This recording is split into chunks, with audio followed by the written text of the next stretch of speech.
नमस्कार, मी पंजाब डक. राज्यातल्या सर्व शेतकऱ्यांना सांगितलं होतं की राज्यामध्ये आता 20 तारखेच्या नंतर पावसाचा जोर ओसरणार आहे, म्हणून हा अंदाज लक्षात घ्यायचा. म्हणजे राज्यातला पावसाचा जोर ओसरायला आता सुरुवात होणार आहे. पण राज्यातल्या सर्व शेतकऱ्यांना सांगितलं होतं की काही काही भागामध्ये इतका पाऊस पडला तिथं वापसा नाही, काही काही भागामध्ये पाऊस कमी पडला आणि काही भागामध्ये म्हणजे इतका जास्त झाला की तिथं आणखीन एक महिना झाला म्हणजे पेरणी सुद्धा करता येत नाही.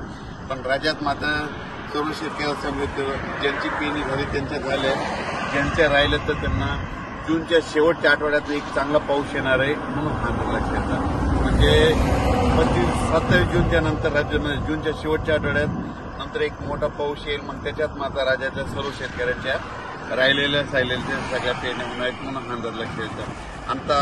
आता जे पाऊस पडला ज्यांच्या झालं त्यांचं झालं, ज्यांचे कापूस लाकूड झालं. पण आता 2 दिवसाच्या नंतर म्हणजे आणखी 20 तारखेनंतर पावसाचा राज्यातला जोर ओसरणार आहे. म्हणजे पाऊस कमी पडणार आहे. तसा पाऊस थोडा चालूच राहणार आहे. स्थानिक वातावरण तयार होऊन पाऊस राहील. पण राज्यात आता जी इतका मोठा पाऊस पडत होता त्याचा पाऊस आता कमी होणार आहे, म्हणून हा अंदाज लक्षात आहे. आणि म्हणून राज्यातल्या सर्व शेतकऱ्याला सांगू शकतो आता 2 दिवसानंतर म्हणजे 20 पासून राज्यातला पावसाचा जोर ओसरायला सुरुवात होणार आहे. जास्त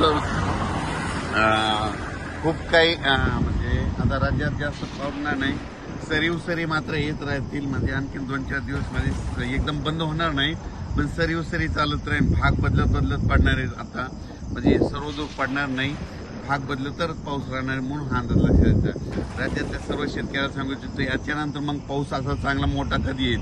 राज्यात सर्वदूरचा पाऊस आता जूनच्या शेवटच्या आठवड्यात म्हणजे 27 जूनच्या 2 जुलैच्या दरम्यान म्हणजे जूनचा शेवटचा आठवडा आणि जुलैचा पहिला आठवडा म्हणजे त्याच्यात मग मोठा पाऊस येणार आहे. मग त्याच्यामध्ये संपूर्ण राज्यातील राहिलेल्याची सगळ्याची पेरणी होऊन जाईल, म्हणून हा अंदाज लक्षात घ्यायचा. ज्यांच्या जमिनीत ओल असेल तर तुम्ही तुमचा निर्णय स्वतः घ्या.